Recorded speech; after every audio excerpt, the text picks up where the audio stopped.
Hello everyone, Namaste. Welcome back to my channel. सेवा सेवारो welcome back to my channel again. स्वागत छ फेरि पनि हजुरहरूलाई मेरो अर्को भिडियोमा स्वागत छ। अनि आजको भिडियो पनि मैले सुरु गरिसकेको छु। अनि आजको भिडियो के हुन जाँदैछ भन्दा त हजुरहरूले थम्बनेल र टाइटल हेरेर पनि थाहा पाइसक्नु भइसकेको छ। आज चाहिँ एकदमै धुम्म के एकदमै त्यो हुक्का खाएर चाहिँ हुक्का बनाइदिएको जस्तो भएको छ आज चाहिँ होइन। हुक्का हुक्का हुन्छ नि जस्तो हो त्यस्तै बनाएको छ बाहिर मौसमहरू पनि होइन एकदमै धेरै। अनि आज चाहिँ बिहे पनि छ, बिहे खानु पनि जानुपर्ने, जाडो जाडो छ, लुगा धुएको थिएँ, लुगा सुकेको छैन, अब के लाएर जानु भन्ने म एकदम चिन्तितमा परेँ। भएको जति स्वेटरहरू पनि सबै धोएँ हिजो नै, अब मैला भएको थियो लाउँदै थुपार्दै गरेँ। अनि अहिले चाहिँ एकदमै चिन्ता लागिरहेछ क्या, के स्वेटर लाएर जाउँ, घुम लाएर जाउँ, जाडो छ आज, फेरि आज घाम लाग्दै गर्थ्यो भने त एउटा सेन्डु लाएर जाँदा पनि हुने हो होइन। तर आज चाहिँ घाम लागेको छैन क्या साथीहरू। अनि त्यही भएर बिहे खानु जाऊँ, साडी लाएर जाऊँ भने पनि साह्रो, प्यान्ट लाएर जाऊँ भने पनि स्वेटर लाउनै पर्यो, अब लुङ्गी लाएर जाउँ भने पनि स्वेटर लाउनु पर्यो। अनि अलिक चिन्तितमा छु, अब के लाएर जाने भन्नेमा अब यसो मैले विचार गर्दैछु, लुङ्गी लाउँदा ठिक हुन्छ कि भन्दैछु। अब भरे नै हुन्छ, देखा जान्छ, भरे नै के लाउँछु के लाउँदिनँ भन्ने कुरा त भरे नै डिसाइड गर्नेछु साथीहरू। अनि सबैजनाले भिडियो हेरेर अन्तिमसम्म साथ दिनुहुन्छ भने आशा गर्दैछु। र हजुरहरू नै हुनुहुन्छ भने मेरो च्यानललाई सब्सक्राइब गर्नु होला, मेरो भिडियोलाई सेयर पनि गरिदिनु होला, अनि एकदमै धेरै धेरै धेरै धेरै माया गरिदिनु होला है भन्दै आजको भिडियो म हजुरहरूलाई म सँगसँगै हजुरहरूलाई पनि लिएर जानेछु भन्दै हेर्दै गर्नु होला है। हेलो साथीहरू, मैले चाहिँ भन्नु बिर्सेको एउटा कुरा के तपाईँहरूलाई, यस्तो विशेष कुरा चाहिँ गर्नु पर्ने भनेर अघि सोचेको थिएँ तर मैले बिर्सिगएछु के साथीहरू। त्यो कुरा चाहिँ के हो भन्दाखेरि नि, जाडो पनि यसै त यति जाडो छ क्या आज चाहिँ मङ्सिर महिनामा पनि पुस जस्तो भएको छ, एकदम हुसे लागेर होइन। अनि त्यही माथि म नुहाएको 5 दिन भइसक्यो हौ साथीहरू, 5 दिन भइसक्यो, 5 दिन भइसक्यो साथीहरू म त। अनि यो कसरी जाडो हुँदो रहेछ भन्ने मैले रिसर्च गरेँ कि कसरी जाडो हुँदो रहेछ भनेपछि हाम्रो शरीरमा चाहिँ मैला धेरै ढारेर मैला पर्दाखेरि मात्रै हाम्रो शरीरलाई चाहिँ चिसो हुँदो रहेछ क्या।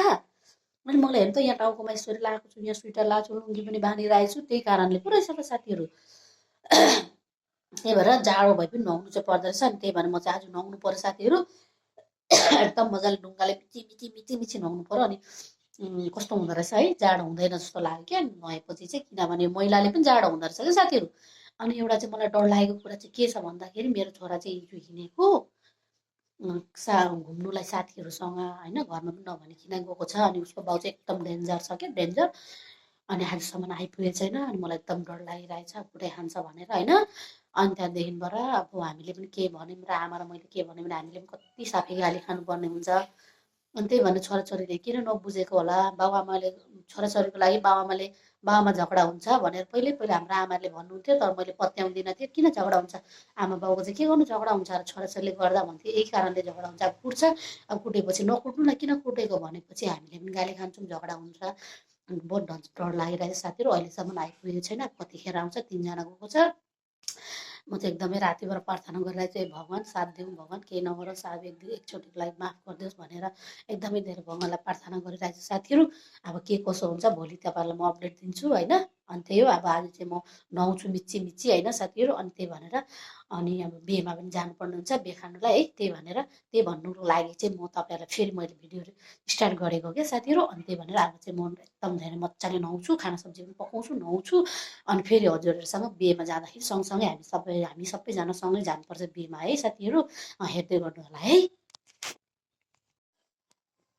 हेलो साथीहरू, अब चाहिँ म बिहेमा जानुलाई तयार भइसकेको छ। मैले डिसाइड गरेँ म चाहिँ पेन लाएर जानुपर्ने भयो साथीहरू। अनि के भन्यो भने मेरो स्वेटर चाहिँ सुक्यो क्या, भगवान्को आशीर्वाद र भगवान्को कृपयाले गर्दा मेरो स्वेटर चाहिँ सुकेको छ होइन। यही लाएर जानु आँटेको छु म चाहिँ।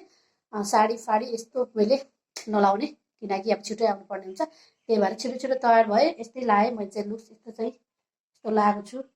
अनि यही यस्तो छु म, सिम्पल, त्यस्तो केही लगाएको छुइनँ साथीहरू। अब चाहिँ म जानुपर्ने हुन्छ बिहे खानालाई। म त जान्न, मेरो बुढाले जानु भनेको थियो तर मेरो बुढा मान्नु भएन साथीहरू। त्यही भनेर अब चाहिँ म जानुपर्ने हुन्छ, हेर्दै गर्नु है। ल साथीहरू, म चाहिँ बारीको बाटो हुँदै गएँ।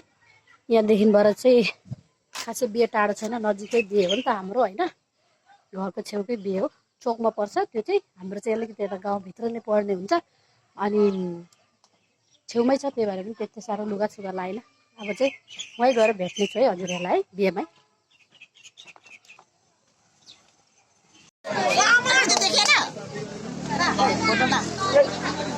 बेहुला बेहुलीलाई भिड लागेर पुरिएको छ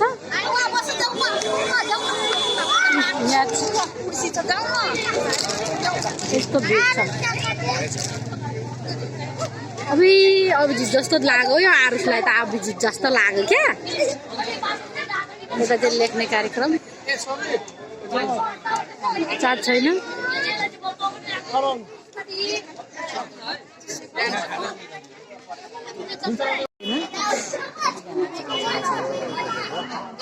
तीन चार भाइ छ नि कहाँ यहाँ सबैजना छैन नि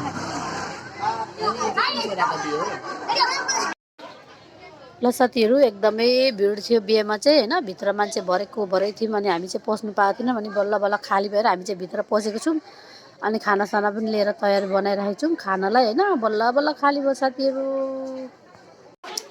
अनि खानासाना पनि खायौँ भने बहिनीहरूको कडा डान्सहरू हेऱ्यौँ यिनीहरू चाहिँ घरमै सिक्छ क्या त्यस्तो खासै डान्सर पनि होइन यिनीहरू घरमै सिकेर नाची नाची सिकेर त्यो पनि यत्तिको नाच्नु सक्छ क्या यिनीहरू बहिनीहरू नानीहरू मेरो साथीको छोरी हो यिनीहरू चाहिँ एकदमै मजाले नाच्छ यिनीहरूलाई डान्समा हाल्यो भने त झन् यिनीहरू कमाल गर्छ क्या यति राम्रो राम्रो नाच्छ यो बच्चाहरू चाहिँ अनि एकछिन हामी पनि डान्सहरू हेरिमऱ्यौँ अनि एकदमै धेरै रात परिसकेको थियो अनि त्यहाँदेखिबाट के गर्नु होइन अनि अब फेरि त मौका यस्तो आउँदैन होइन अनि त्यहाँबाट फेरि मेरो बुढाहरूको डान्स स्टार्ट भयो मेरो बुढा पनि आउनुभयो खानासाना चाहिँ मैले पकाएर फेरि हामी चाहिँ डान्स हेर्नु लगाएको थियौँ क्या अनि मेरो बुढा हो यो चाहिँ नाच्दै गर्नुभएको चाहिँ मेरो बुढा हो हाफ प्यान्ट लगाएको हुनुहुन्छ होइन एकदमै नाच्नु मत रहर गर्नुहुन्छ अनि यो बहिनी हाम्रै गाउँको बहिनी पनि नाच्दै हुनुहुन्छ सबैजना आफन्तै मान्छेहरू नै आफै गाउँछाउँको होइन एकदमै मजाले रमाइलो गऱ्यौँ होइन नाचेँ म चाहिँ भिडियो बनाएन मेरो चाहिँ नाचेको अनि उहाँहरू चाहिँ पाहुनाहरू हुनुहुन्छ एकदमै धेरै रमाइलो गर्नुहुँदो रहेछ एकदमै राम्रो लाग्यो खुसी लाग्यो यतिको रमाइलो गर्ने मान्छे चाहिँ हुनुपर्छ जीवनमा होइन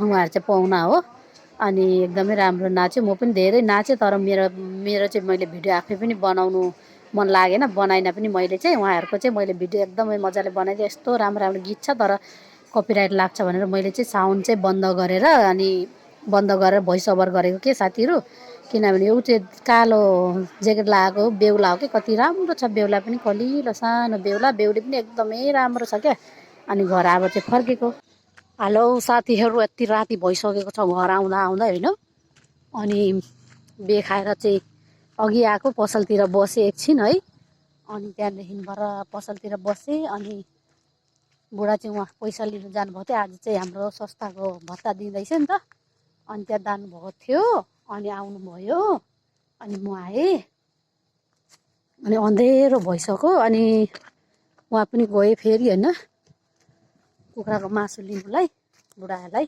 बनाइदिनु कुखुराको मासु लिएर आएँ साथीहरू म चाहिँ अनि खाना सब्जीहरू पकाइदिनु पर्यो आफ्नो मात्रै भुँडी भरेर भएन होइन यति राति भयो है साथीहरू अनि अब चाहिँ म कुखुराको मासु क्याप्सिकम लगाएर पकाइदिन्छु अनि त्यहाँदेखिबाट त्यही हो साथीहरू अब चाहिँ भात पनि पकाउँदै बिहे पनि खाएर आयो खासै भिडियोहरू पनि बनाएन साथीहरू अब अलिकति भिडियो बनाउनु अप्ठ्यारो लाग्छ क्या मलाई चाहिँ पब्लिक भिडियोहरू चाहिँ खासै बनाउनु मजा लाग्दैन होइन अनि त्यही हो अनि बल्ल बल्ल अनि आज पनि मेरो छोरा आइपुगेको छैन तीनजना गएको केटाकेटीहरू अहिलेसम्म आइपुगेको छैन अब आज आएन अब भोलि हेर्ने भोलि आएन भने चाहिँ बिहानसम्म हेर्ने 12-1 बजीसम्म हेर्ने अनि त्यहाँबाट भएन भने चाहिँ अब हामी खोज्नु जानुपर्ने हुन्छ हेर्नु त यस्तो गर्छ केटाकेटी कति दुःख दिन्छ क्या साथीहरू कति दुःख दिन्छ अनि त्यही हो अब आज हिजो पनि अब भोलिसम्म हेर्ने भोलि आएन भने चाहिँ हामीहरू खोज्नु जानुपर्ने हुन्छ हेर्नु त केटाकेटीले यति परेशान गर्छ अनि त्यही हो साथीहरू अनि आज चाहिँ त्यही हो यति नै हो भिडियोहरू पनि हजुरहरूलाई मन पर्यो भने लाइक कमेन्ट सेयर गरिदिनु होला होइन अनि च्यानललाई सब्सक्राइब गरिदिनु भिडियो सेयर पनि गरिदिनु होला भन्दै आजको भिडियो यहीँ सघाउँछु साथीहरू त्यही हो आज चाहिँ मेरो स्वेटर धन चुकेर मैले यो पेन्ट र यो लाएर जानु पाएँ साथीहरू नत्र भने चाहिँ मेरो बिजोक हुन्थ्यो अब यस्तो जाडोमा साडी लाउनु पनि कता होइन अनि कुर्ता सुरुवाल लाउनु पनि मजा लाग्दैन भन्दा पनि स्वेटर छैन लामो स्वेटर लाउनु पर्छ नि त सुकेन अनि त्यही भनेर मैले चाहिँ यो लाएर गएँ साथीहरू अनि आजको भिडियो यहीँसम्म अनि फेरि नयाँ हुनुहुन्छ भने च्यानललाई सब्सक्राइब गर्नु होला बाई बाई साथीहरू फेरि पनि नयाँ भिडियो साथमा आउनेछु है।